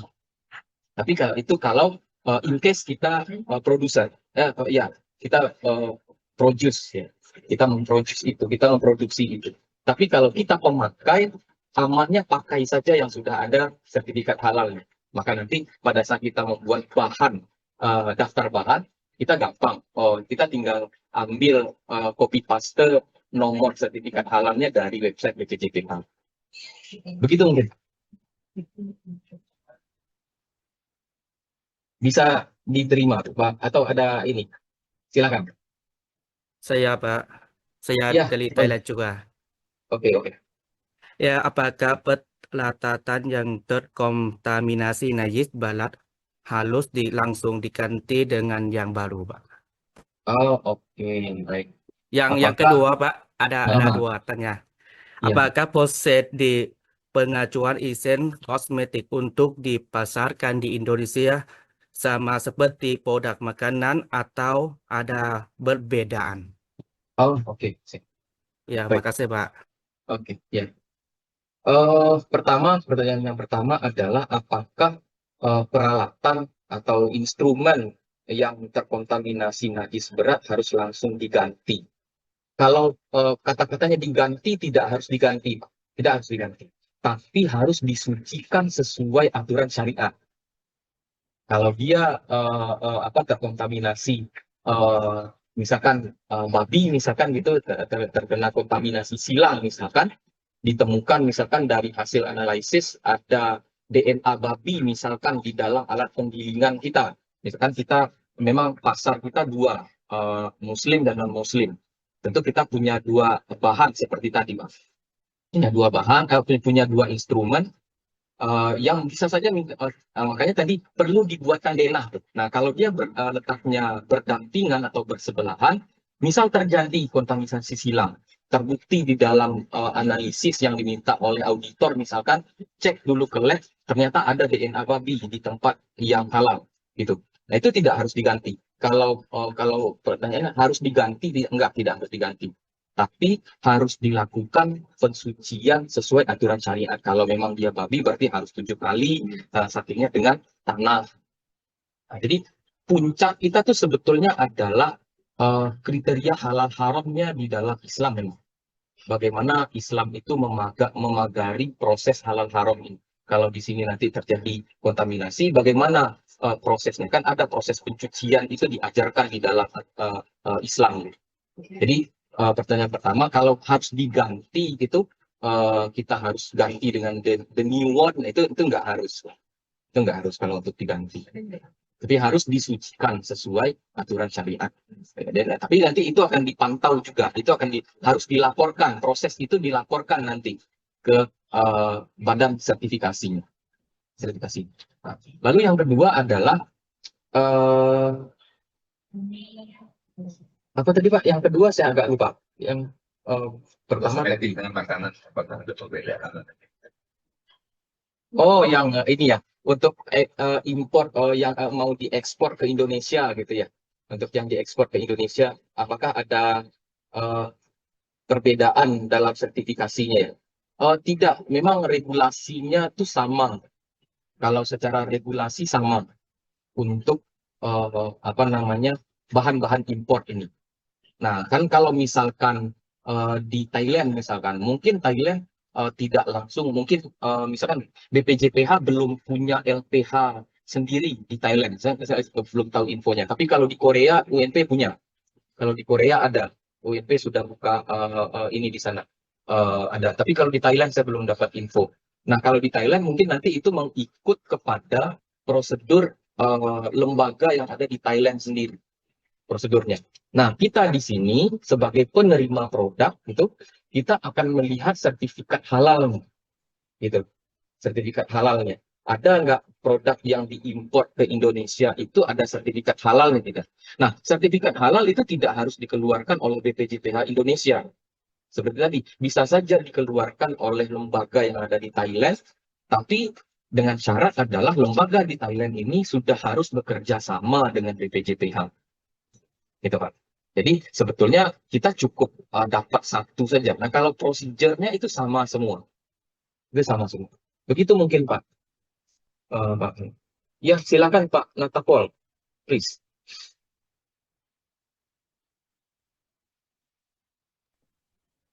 Pak Ya, Natapol, ya, ya, ya, ya. Ada pertanyaan lagi sedikit ya, Pak. ya, ya. Jika produk sudah memiliki sertifikat halal dari Thailand, apakah proses import ke Indonesia akan menjadi lebih mudah? Apakah sertifikat halal dari Thailand sudah cukup untuk memasukkan produk ke pasar Indonesia ya, Pak? Oke, oke. Ini sebetulnya core-nya sama dengan yang tadi, Pak. Itu apakah sertifikat dari Thailand ini sudah diakui belum di Indonesia? Jadi kalau ada produk dari Thailand yang dia punya sertifikat tapi bukan sertifikat Indonesia, apakah akan ini? Kalau dari prosedur pemasukan, kalau sekiranya sudah ada sertifikat halal itu memang sudah akan lebih mudah. Secara regulasi akan lebih mudah memang. Nah, lalu apakah akan langsung diakui? Balik ke yang tadi. Syaratnya adalah lembaga sertifikasi halal yang di Thailand itu sudah harus bekerja sama dulu dengan BPJPH. Dan itu biasanya kita bisa trace di websitenya BPJPH. Kita akan trace dulu biasanya di website BPJPH di Indonesia. Nah, kalau ternyata sudah ada kerjasamanya, itu akan langsung diakui tanpa ada proses lain. Kalau sudah ada sertifikat halalnya, itu akan langsung diakui. Tapi sekiranya, just in case, sertifikat si lembaga ini belum bekerja sama dengan BPJPH, belum tidak bekerja sama dengan BPJPH, bisa saja nanti diminta untuk analisis, certificate of analysis. Jadi nanti mungkin di sini minta ini lagi gitu, dianalisis dulu. Itu kalau tidak bekerja sama. Tapi kalau sudah bekerja sama, sudah tidak ada lagi. Statusnya sudah akan sama, ya. Statusnya sudah akan sama, baik itu dikeluarkan dari Thailand maupun di Indonesia, asal dia bekerja sama. Gitu, Pak. Silakan Bapak-bapak, Ibu-ibu yang lain mungkin masih ada. Izin, Pak. Iya, silakan. Terima kasih. Kita melihat bahwa ini adalah usaha dari pemerintah untuk menjamin suatu produk, suatu hasil produksi itu adalah halal. Terutama kan yang disasar sekarang ini kan suatu usaha yang kelihatan gitu, seperti UMKM misalnya. Nah, sekarang pertanyaannya bagaimana kalau suatu produk yang dihasilkan oleh non-muslim tapi tidak teridentifikasi produksinya, tapi produknya beredar di luar. Contoh, misalnya ada kue-kue yang dibuat oleh orang-orang non-muslim misalnya, atau makanan apapun lah gitu, lalu diedarkan lah di toko atau dimanapun gitu. Nah, ini kan kasat mata, Pak. Bagaimana pemerintah bisa menjamin bahwa itu bisa terjangkau gitu untuk sertifikasinya gitu. Ya, itu yang pertama. Yang kedua, usaha pemerintah menjamin produksi itu halal. Lalu apa usaha pemerintah untuk menjamin produk yang beredar di Indonesia ini itu memang halal semua, terutama produk-produk yang masuk dari luar, yang diimpor dari luar. Gitu. Ya, kita tahu bahwa itu sangat banyak sekali beredar.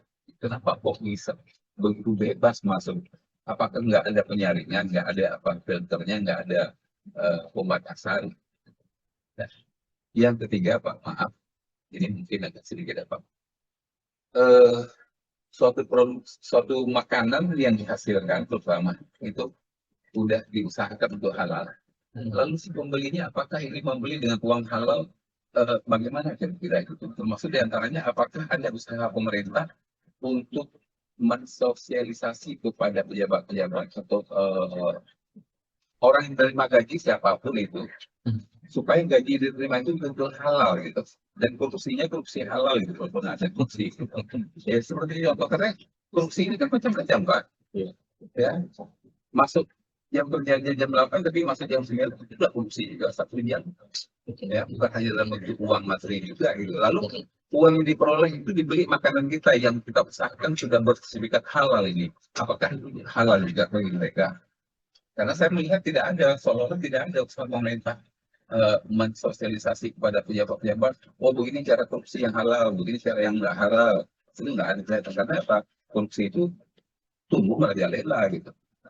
Itu saja Pak Barangkali. Oke, yang pertama tadi mengenai produk-produk yang mungkin dari non-Muslim ya, Pak, Iya. ya, yang mungkin produksinya belum terdetek dan tapi produknya beredar gitu ya, Pak, ya. Beredar ya. Kalau untuk apa namanya usaha-usaha sebetulnya ada terus Pak. Jadi saya ingin ingin mengatakan ini dulu Pak. Upaya yang dilakukan pemerintah terutama di dalam sertifikasi halal ini sebetulnya bukan mendikotomi ini halal ini haram gitu. Tapi kategorinya adalah ini halal, ini belum tentu halal, gitu ininya, gitu ya. Jadi ini sudah pasti halal, tapi ini belum tentu halal, gitu. Jadi terminologi bahasanya sebetulnya bukan ini yang sudah disertifikasi ini halal, yang belum tersertifikasi pasti haram. Nah itu nggak begitu sebetulnya terminologinya. Nah, lalu jadi kalau produk yang tadi itu berarti kan masuk ke yang kedua gitu Pak ya. Apakah dia halal atau tidak gitu. Nah, sebetulnya kalau untuk sosialisasi ini terus digalakkan Pak untuk ini terus didekati. Makanya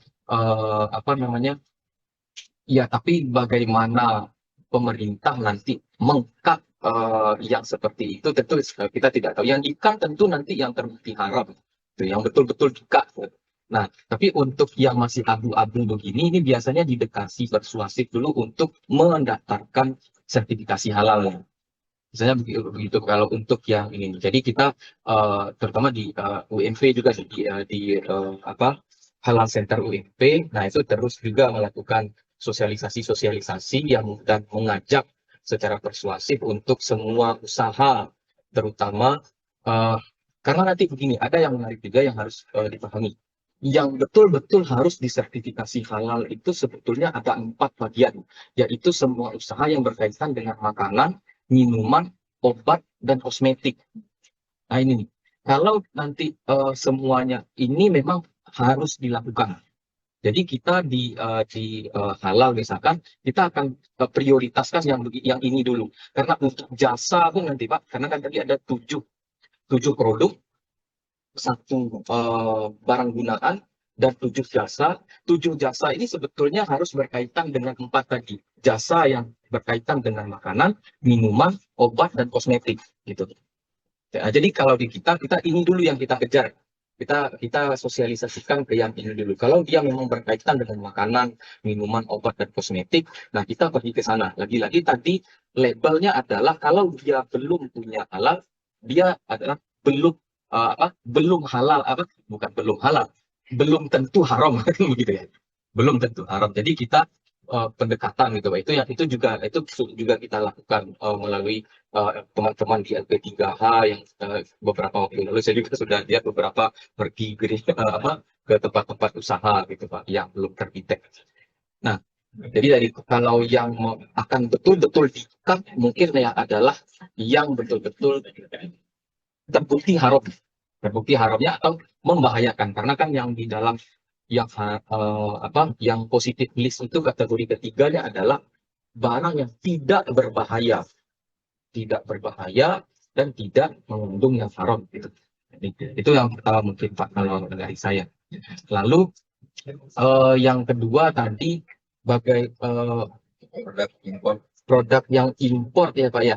Kalau produk impor sebetulnya tadi Pak, kalau untuk tapi untuk mencegah misalkan saya nggak tahu regulasi, jujur saja saya nggak tahu siapa yang ini nanti. Tapi kalau untuk regulasi ya tadi ada sertifikasi halalnya juga, karena kan beberapa tempat itu ada lembaga halalnya juga, seperti dari teman-teman di Thailand mungkin atau di Korea gitu, itu sudah ada lembaga halalnya. Nah, kita di BPJPH sebetulnya berupaya untuk membuat kerjasama dengan lembaga-lembaga halal di seluruh dunia ini.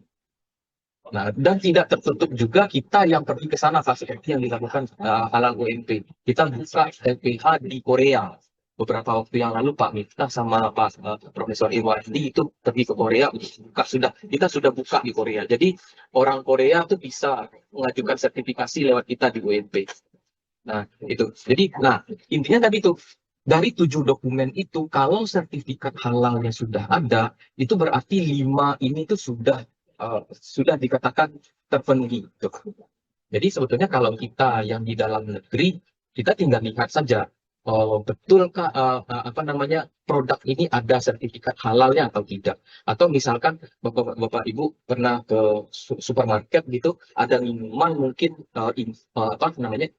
impor gitu ya, dan lambang halal mereka, bukan lambang halal Indonesia misalkan. Nah, itu kita bisa cek saja, bisa dicek apakah lembaga ini sudah bekerja sama. Biasanya yang diloloskan itu harusnya sih yang sudah bekerja sama dengan BPJPH berdasarkan regulasi ya Pak. Tapi bagaimana praktek di lapangan, itu tuh Allah alam bisawab gitu. Allah alam bisawab ya. Jadi tapi harusnya secara regulasi begitu. Jadi kerjasama ini yang dijalin oleh BPJPH gitu.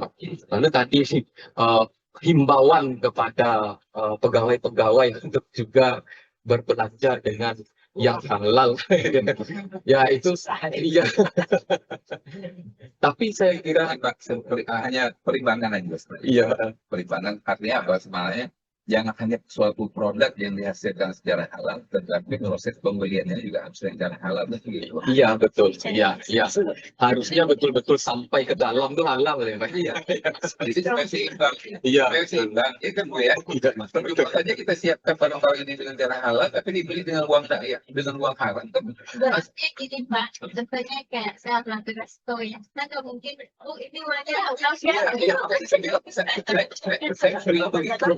Saya bilang begitu, jangan hanya kita yang memproduksi, yang punya tempat usaha yang menempel logo halal, tapi juga kita boleh mempertanyakan pada seseorang yang membeli pakai uang halal atau enggak.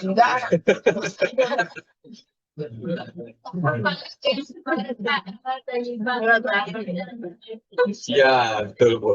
Jadi kita halalan thayyibah ya. Nah, tapi ini menarik sedikit Pak. Kenapa kita kalau dari regulasi ya Pak, saya tentu hanya bisa menjabarkan berdasarkan regulasi yang ada gitu Pak. Kalau dari regulasi SJPH itu saya nggak tahu, harusnya ini sudah disampaikan kemarin pada saat pengenalan SJPH. Selain 5 kriteria SJPH, ada yang namanya asas SJPH. Nah, salah satu bagian di dalam asas itu adalah asas kenapa ini dilakukan, yaitu adalah asas perlindungan. Jadi sebetulnya pemerintah ingin melindungi konsumen sebetulnya dari produk-produk yang bisa saja mungkin itu sudah halal. Jadi sebetulnya jaminan itu yang diberi, pemerintah ingin menjamin ini produk sudah halal nih gitu. Lalu apakah kemudian si konsumen juga mengambilnya dengan cara halal, itu tentu si konsumen itu sendiri ya yang bisa memutuskan. Tapi kalau di dalam kelembagaan saya kira itu juga sudah selalu dilakukan gitu. Kan banyak lembaga-lembaga kita seperti UMP, zona anti korupsi, zona apa itu kan selalu digalakkan Pak. Tapi ya tadi lah kita nggak menampik lah ya, karena memang ini nggak ideal. Bagaimanapun terkadang di kita ini aturan ini seperti virus dan antivirus. Aturannya datang, nanti antivirusnya ada, nanti virusnya naik lagi. Antivirusnya levelnya dinaikin lagi, virusnya meningkat lagi kemampuannya. Jadi ya kita bisa mungkin begitu. Sudah jamak. Peraturan itu kan memang untuk dilanggar.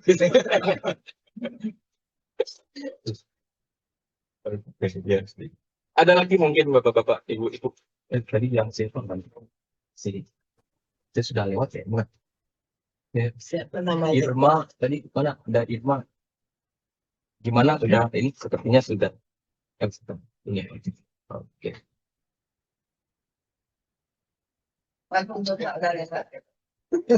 Gimana? Udah ini. Udah selesai. Sudah. Ini sudah selesai semua. Saya kayaknya ada yang kurang. Pak Daji. Iya. Oh iya. Pak. Silakan. Kan kita dalam usaha makanan nih Pak. Iya. Nah, jadi kan ada bahan-bahan yang harus kita masukkan ke dalam format. Iya, format tadi. Ya. Iya, betul. Nah, ada beberapa bahan ini Pak, yang kita nggak tahu harus carinya kemana, kan kita belinya dari supplier ya Pak. Iya. Nah itu bisa menghambat nggak Pak dalam pengurusan kita dalam hal ini? Oke. Ada solusi. Sepertinya kayak batu es, cincau, tahu tempe, itu kan bahan olahan tuh Pak. Iya. Kita nggak tahu tuh harus carinya kemana. Pagi tahu banyak, Iya, betul. tempe banyak. Nah, Betul, Bu. Iya. Iya, tadi Ibu tadi saya sudah katakan bahwa dalam skop ini ada dua. Ada yang tadi di cover oleh KMA 748 yang wajib halal, ada yang di cover oleh KMA 1360 yang tidak halal. Memang kalau kita baca, Bu, ini ada beberapa bahan-bahan yang tidak tercover oleh dua ini. Gitu. Dan kalau misalkan dari pedagang, kan kita nggak bisa tahu ininya, apa namanya, suppliernya seperti apa, gitu, Bu. Cara singkatnya yang memang yang sudah kami lakukan di lapangan adalah terutama dari sisi auditor, terutama kalau penyedia kan nanti harusnya dia mengumpulkan itu atau mengadakan itu gitu ya Bu ya. Kalau ternyata belum ada, mungkin dia dibuat apa yang ada dulu. Nah, kalau kita lihat dari kacamata auditor, shortcut atau cara singkatnya biasanya kita menyarankan pakai yang memang sudah ada sertifikat halalnya. Itu cara cepatnya Bu, biasanya yang kita lakukan. Tapi memang tidak semua pelaku usaha biasanya mau mengikuti saran ini. Nggak semuanya nih. Dan memang kalau dikatakan apakah itu bisa menghambat? Iya, bisa. Setidaknya memperpanjang proses pengajuan halal ini. Karena nanti biasanya, terutama dari sisi auditor, kita akan telusuri semua. Bahkan terkadang tidak tertutup kemungkinan kita yang pergi ke suppliernya. Itu kejadian kan? Jadi kita yang pergi ke suppliernya, gitu. Jadi kalau untuk memudahkannya untuk pelaku usaha, memang kalau dari kita tuh sarankan biasanya pakai bahan-bahan yang memang sudah ada sertifikat halalnya saja, gitu. Itu aman tuh, kalau begitu. Tapi kalau tidak, ya memang ke supplier Bu Ima. iya supplier kan pasaraya nih Pak. Oh, pasaraya. Ya. Nah gimana nanya ke pasaraya? Nah, ya Pak? itu. Tahunya dari mana? Ya, betul. Tempe dari mana? Ya. Jauh dari mana? Betul Bu, kata. Kalau yang potong, Betul. terus cari juleha dulu. Iya, betul. Yang potong juleha di kita pernah kejadian Bu, untuk yang potong kan di kita salah satu kelemahan, bukan kelemahan sih, yang belum optimal di kita kan memang tempat sembelih halal kan belum banyak ya Bu ya. Nah itu tempat sembelih halal itu belum banyak. Ini sempat menjadi kasus waktu itu ketika diajukan sertifikasi halalnya. Dibuat auditor tentu kalau berdasarkan regulasi membuat itu temuan bahwa tempat sembelih hewannya belum tersertifikasi halal. Itu dibuat di laporan oleh auditor, dilaporkan ke BPJPH. Ya, akhirnya pemutusannya di Komisi Fatwa. Terkadang Komisi Fatwa juga memberikan saran-saran. Contoh salah satu saran yang pernah dilakukan, coba mintakan pergi ke tempat proses sembelih itu, videokan cara proses penyembelihannya gitu. Lalu nanti kirimkan ke kami gitu. Nah, itu pernah kejadian.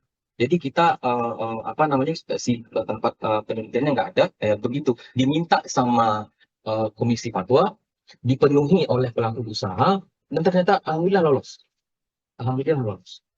Nah, itu kalau nah, tapi kalau tahu misalkan dokumennya sebetulnya gini Bu, tadi kalau untuk tahu nih mungkin bisa ditanya dulu ke pertama kita sosialisasi dulu nih, kita berkomitmen dengan halal seperti tadi ada WA yang saya ini Bu, mungkin lalu disampaikan ke beliau untuk memberikan ke kami yang halal saja. Nah, untuk pendukungnya adalah kalau semisalkan si tahu ini belum tersertifikasi halal, sebetulnya bisa nanti dengan 6 dokumen lain, misalkan pernyataan bebas babi dari mereka misalkan, itu bisa saja diajukan meski nanti ini betul sebetulnya ini wilayah auditor nanti akan putuskan ini akan dibuat sebagai temuan atau ini di ACC untuk diajukan ke BPJPH. Nah, itu memang sebetulnya balik ke auditor masing-masing tuh, balik ke auditor masing-masing. Ada auditor yang dia punya sertifikat bebas babi, atau nanti dibuktikan dengan checklist. Ada 7 tuh, bisa checklist bebas babi, bisa flowchart Bu, flowchart dari dianya gitu, flowchart alur diagram produksinya itu, alur diagram produksinya itu juga bisa dipakai untuk ini. Nah, kalau beberapa ini bisa banyak misalkan dan 3 dari 6 ini bisa terpenuhi, misalkan mungkin diloloskan oleh auditor untuk ini. Meski nanti ketok palunya ada di Komisi Fatwa. Jadi, tapi kalau ditanya apakah akan berdampak pada prosesnya, iya setidaknya memperpanjang proses memang Bu, memperpanjang proses setidaknya. Karena pernah ada juga di halal di UNP, LPH UNP kalau nggak salah kejadiannya itu. Tadi kita sarankan Pak coba pakai saja yang berproduksi halal gitu, yang sudah ada sertifikat halalnya. Ternyata si pelaku usahanya nggak mau. Ya, itu memang nggak jadi pengurusan sertifikasi halal itu juga ada gitu. Iya. Pak, dan Iya boleh. kalau itu pengurusan investasi di mana? Itu kita juga ada, Bu. Kita juga ada di sini juga ada. Ada pelatihan kan ya, boleh di UNP bisa. Iya, soalnya kan saya kan ada vendor ayam dia Iya. memberikannya. Oh iya, di sini kita juga ada. Kita bisa, Bu. Bisa. Jadi kita Pendaftarannya saya untuk kita ke Zenokos. ada lagi Bapak-bapak Ibu-ibu yang di room mungkin? Ada Pak, Iya, sedikit Pak. Ya silakan. Bapak pernah menemukan kasus seperti ini antara kosmetik dan makanan, mana yang lebih sulit untuk diimpor ke Indonesia? Oke. Kosmetik dan makanan ya. Kira-kira kalau berdasarkan kasusnya, mana yang lebih sulit diimpor ke Indonesia? Kalau dari sisi regulasi sertifikasi halal, Pak, ini sebetulnya sama, hampir sama. Karena regulasinya sama semua. Dan tadi saya bilang untuk jasa, itu semuanya berlaku untuk 4 ini. Makanan, minuman, obat, kosmetik. Nah, prosesnya itu kan sama semua. Nah, tergantung nanti, Pak, sebetulnya balik lagi ke tadi. Kalau sekiranya produk impor ini sudah menyertakan sertifikasi halal dahulu, jadi misalkan dia mengimpor tapi sertifikasi halalnya sudah ada, itu akan lebih gampang. Itu mudah Pak ya. Tapi kalau misalkan belum tersertifikasi halal gitu, nah tentu prosesnya dilalui tadi. Semuanya dicek lagi. Jadi manakah yang lebih sulit antara kosmetik dan makanan? Saya kira agak sulit untuk diceritakan karena ini sangat by case ya. Saya kira ini by case. Karena kan kalau obat itu kan gini. Contoh, obat kan produk itu ada 7. Obat, makanan, minuman, obat, kosmetik, produk kimiawi, produk biologi, produk rekayasa genetika, ya, produk rekayasa genetika. Ya. Nah, kalau kosmetik misalkan, kan tidak menutup kemungkinan dia juga campuran dari rekayasa genetik, Pak. Gitu. Tidak menutup kemungkinan. Tidak menutup kemungkinan banyak bahkan sekarang terutama di bioteknologi karena kebetulan bidang saya adalah bioteknologi di genetic engineering. Kita mengembangkan kosmetik yang memang merupakan pendekatan dan bahkan di makanan pun ada. Kalau di kita ada yang namanya makanan fungsional. Itu dicampur dengan bahan-bahan dia masuk di makanannya itu bisa campuran dari bahan produk kimiawi, dia bisa campuran dari genetic engineering gitu. Kalau untuk makanan tentu sekarang belum ada regulasinya karena genetic engineering untuk makanan sampai sekarang masih belum dilegalkan kalau di Indonesia setahu saya, untuk di Indonesia gitu. Jadi ini saya kira sangat baik case sekali Pak, sangat baik case sekali. Mana yang lebih susah masuknya, apakah makanan atau kosmetik gitu. Itu saya kira it's very complicated to make sure that begitu Pak paling. Cuman kalau di kita di Indonesia terutama sebagai penerima bahan impor, tentu kita akan lihat yang pertama dulu, apakah dia punya sertifikat halal. Kalau sebetulnya dia punya, balik lagi seperti tadi pembahasannya, kalau dia sudah punya sertifikat halal gitu, kalau dari sisi kehalalan ya akan sama saja, Nanti mungkin susah importnya itu kan tidak hanya dari halal Pak, bisa dari bea cukai, bisa dari mana gitu ya prosesnya. Nah, mungkin di situ nanti yang akan proses-proses lain, dan saya tidak tahu kalau untuk proses yang itu, tapi kalau untuk dari segi kehalalan saja, saya kira akan sama. Mungkin begitu, Pak. It's very Ya, complicated, maybe. terima kasih Pak. Iya. Udah? Udah ya? Oke, baik Bapak-Bapak, Ibu-Ibu. Mungkin itu dulu yang bisa kami suguhkan dalam UK1 ini, kompetensi pertama. Jadi nanti berharap Bapak-Bapak, Ibu-Ibu calon penyelia bisa merumuskan dokumen-dokumen ini, tentunya dimulai dulu dengan menilai titik-titik kritis yang ada di usaha yang akan dibantu gitu ya Bapak-Bapak, Ibu ya. Dan mungkin nanti di akhir akan ada ini nanti apa praktek ya, mungkin di akhir ya. Soalnya kemarin saya tanya di UK ternyata tidak ada. Kalau di ini ada, di UK ini ada prakteknya biasanya. Tapi untuk penyedia kemarin saya tanya tidak ada. Mungkin nanti di akhir, dirangkum di akhir. Itu saja Bapak-Bapak Ibu-Ibu. Terima kasih banyak. Mohon maaf jika ada salah-salah kata, salah-salah ucap. Sekali lagi mohon maaf. Wabillahi taufiq wal hidayah. Assalamualaikum warahmatullahi wabarakatuh. Saya izin pamit ya Pak ya, yang di room.